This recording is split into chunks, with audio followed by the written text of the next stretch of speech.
Olá galera, hoje nós vamos falar sobre o sistema genital, tanto masculino quanto feminino, e também os hormônios, né, que estão associados a esses dois sistemas. Vamos lá. Então, inicialmente nós vamos falar sobre os bebês de proveta, né, e a clonagem humana. O primeiro bebê de proveta, ou seja, o primeiro bebê criado por métodos de forma indireta, né, foi Louis Joy Brown, que nasceu em Londres, né, em 1978. Atualmente, né, a fertilização in vitro, ou seja, esse método que foi utilizado, tem sido cada vez mais utilizado aí, justamente voltado, né, àqueles casais, principalmente as mulheres inférteis, né, um tipo de método que você retira, faz a seleção daqueles espermatozoides, retira um certo número de óvulos, certo? E aí fecunda esses óvulos e depois implanta 3 a 4 óvulos no útero feminino, aliás, embriões, certo? Os óvulos já fecundados. Então há polêmicas justamente por isso. O que fazer com aqueles outros embriões que não foram utilizados? Eles ficam congelados, né? Um banco. Eles ficam congelados por um certo período de tempo e podem ser utilizados posteriormente para tratamento com células-tronco, mas ainda assim é uma questão muito polêmica, né? Que nós estamos tratando aí de formas de vida, principalmente formas de vida humana. Um outro elemento aqui também, né, a ovelha Dolly, eu acho que vocês já ouviram falar. A Dolly, ela foi criada em laboratório, né, em 6 de julho de 1995. Foi um grande feito aí na história da humanidade, na história da ciência, mas também um feito polêmico. Então, o que foi feito aí para o surgimento da Dolly? Células do animal, né, que seria clonado, passaram por um tratamento, né, que ativa os genes.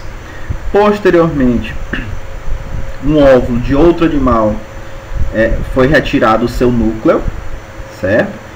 E aí, utilizando um pulso elétrico, né, os cientistas colocaram o DNA da célula do animal a ser clonado no núcleo oco do outro óvulo. Então, ou seja, eles fizeram uma recombinação, tiraram o óvulo de um, extraíram o núcleo e colocaram depois o núcleo de uma outra célula. Em um segundo pulso elétrico, né, fez com que o óvulo iniciasse o processo de divisão, formando o embrião, ou seja, eles induziram aí o processo de mórula, certo?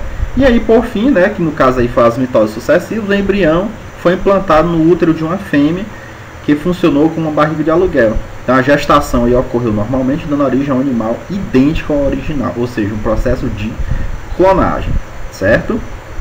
Também muito polêmico.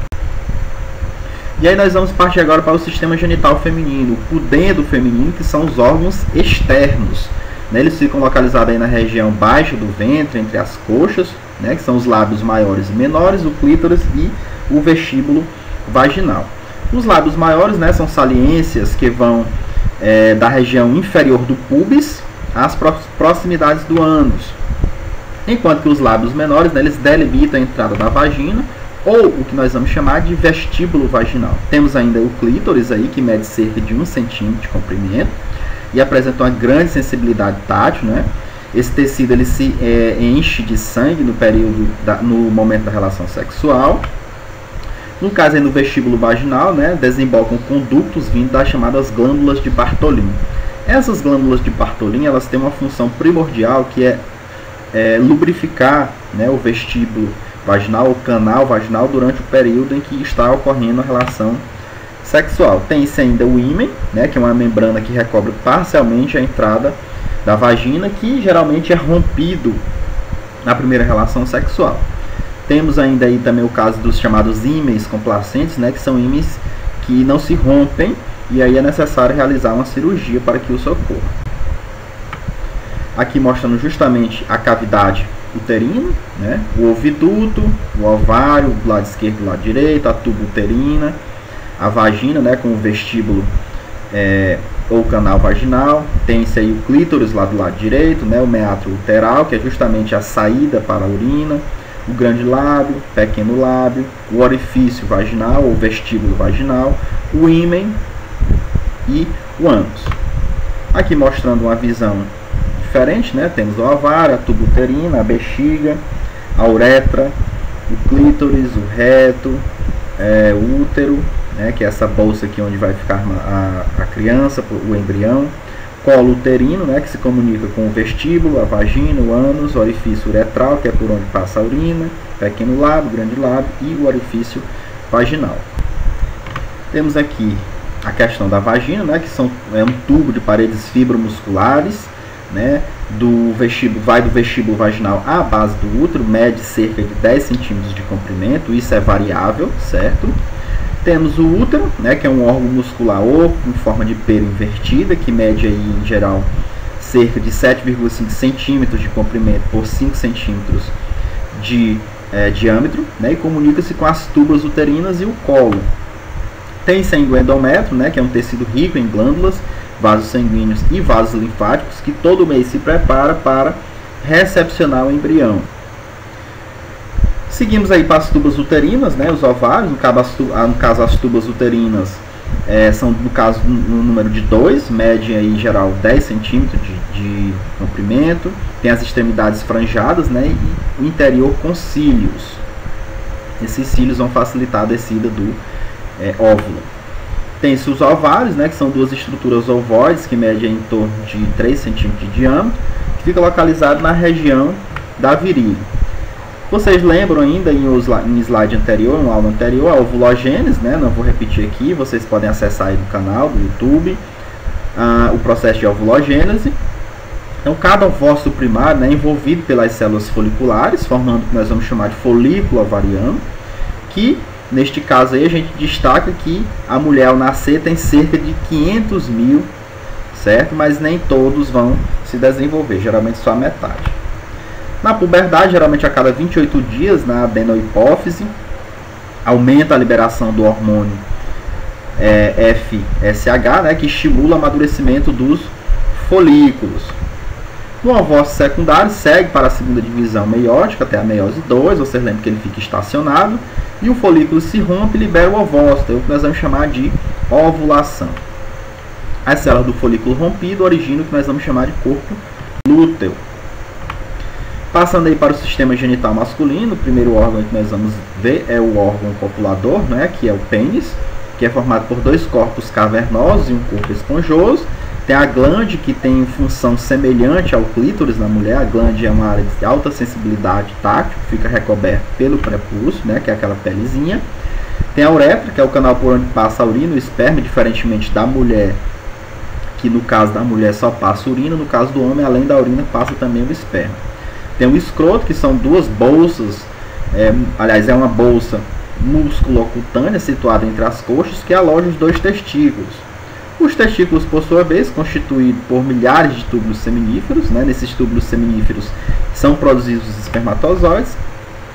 Entre as células intersticiais é produzido o hormônio masculino chamado de testosterona. A espermatogênese também vocês já viram em aula anterior, podem consultar o vídeo aí também no canal. Gera os espermatozoides, que são transportados até o epidídimo, né, que tem mais ou menos aí 6 centímetros de comprimento e fica localizado sobre o testículo. A função dele é armazenar, né, e fazer com que os espermatozoides completem seu amadurecimento.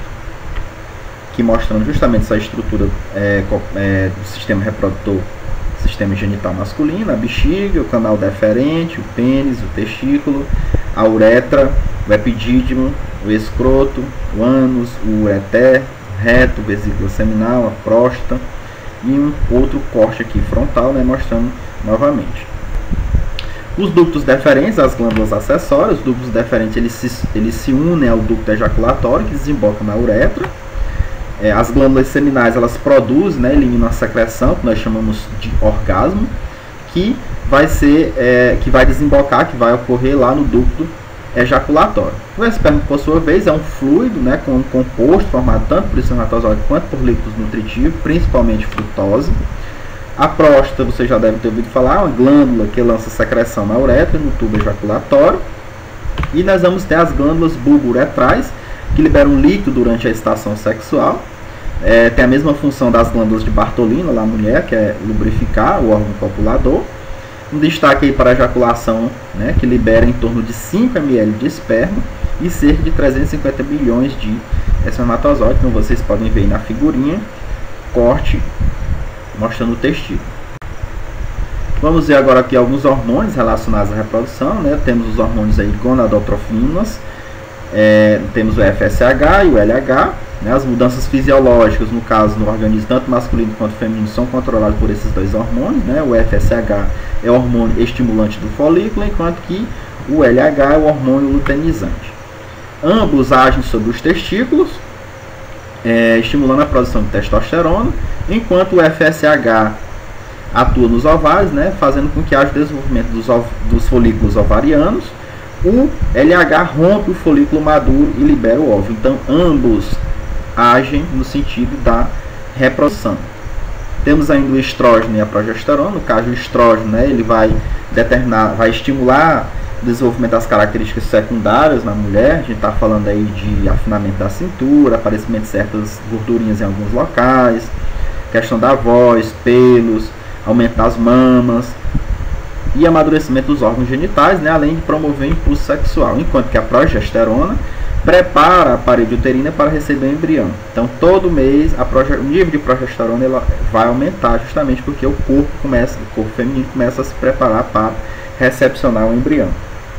Temos ainda a prolactina, né, que estimula a produção de leite, mas a prolactina só age no caso de haver fecundação. Temos a testosterona, que no caso aí estimula o surgimento das características sexuais secundárias no homem, como pelos, né, a questão da barba, aumento corporal, o engrossamento da voz, né, questão das pregas vocais, amadurecimento dos órgãos genitais e promove também o impulso sexual. Tem a mesma função lá do estrógeno. A ausência, né, de testosterona, a falta de receptores no embrião faz com que se desenvolva o sexo feminino. Aqui mostrando justamente a questão, na 7ª semana, que vai começar o desenvolvimento realmente do gênero. No caso aqui do lado esquerdo do homem, no lado direito da mulher, certo? Controle hormonal do ciclo sexual. Se a fecundação não ocorrer, ocorre o que nós chamamos de menstruação, né, onde o endométrio ele sofre descamação e é eliminado. Durante o ciclo sexual, a adenohipófise ela aumenta a produção do hormônio que amadurece os folículos ovarianos, né, que é o FSH, que é o estimulante, enquanto que o estrógeno ele induz o espessamento do endométrio. Então, lembrem esses dois hormônios aí. E ainda temos o fato de que o estrógeno, né, atinge determinada taxa no sangue, aí vai haver a liberação do LH, que induz a ovulação. Então, os três hormônios aumentam sua produção. O LH induz as células do folículo ovariano, né, rompido a formar o corpo amarelo, que atinge o seu desenvolvimento máximo cerca de 8 a 10 dias após a ovulação. Ao passo que o estrógeno e a progesterona eles atuam para preparar a gravidez e inibe a adenohipófise, certo? Então, o aumento de um hormônio gera o decaimento de outro. Aqui mostrando justamente essas duas figurinhas, né? A atuação do FSH diminui, enquanto a de LH aumenta. Do outro lado aqui, do estrógeno e da progesterona aumentam, justamente no sentido de inibir a adenohipófise, certo? Temos aí a questão da determinação do sexo biológico na espécie humana. A gente sabe que o sexo na nossa espécie ele é determinado pelo homem, certo? É determinado pelo homem pelo fato de que na nossa espécie, né, a presença do gene localizado no braço curto do cromossomo Y, no caso o gene SRY, é quem vai determinar o sexo. E quem carrega o cromossomo Y é o homem.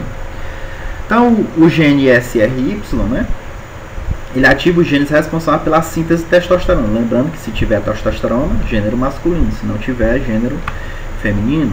Então, no citoplasma, a testosterona une-se à proteína AR, que é produzida por um gene localizado no cromossomo X. E aí o complexo proteína AR e a testosterona penetram no núcleo e vão ativar os genes masculinizantes. Ocorre uma mutação rara, né, ligada ao cromossomo X, que causa aí a síndrome da insensibilidade a andrógeno. E uma questão interessante para a gente discutir é a questão relacionada à heterossexualidade, né, e a homossexualidade. Lembrando que a homossexualidade e a heterossexualidade não devem ser tratadas de forma racista e indiscriminada. Certo? A questão da orientação sexual não tem a ver com padrões sociais, certo? Não é uma escolha, é uma questão que já vem determinada biologicamente, como vocês podem observar aí no que a gente falou, certo?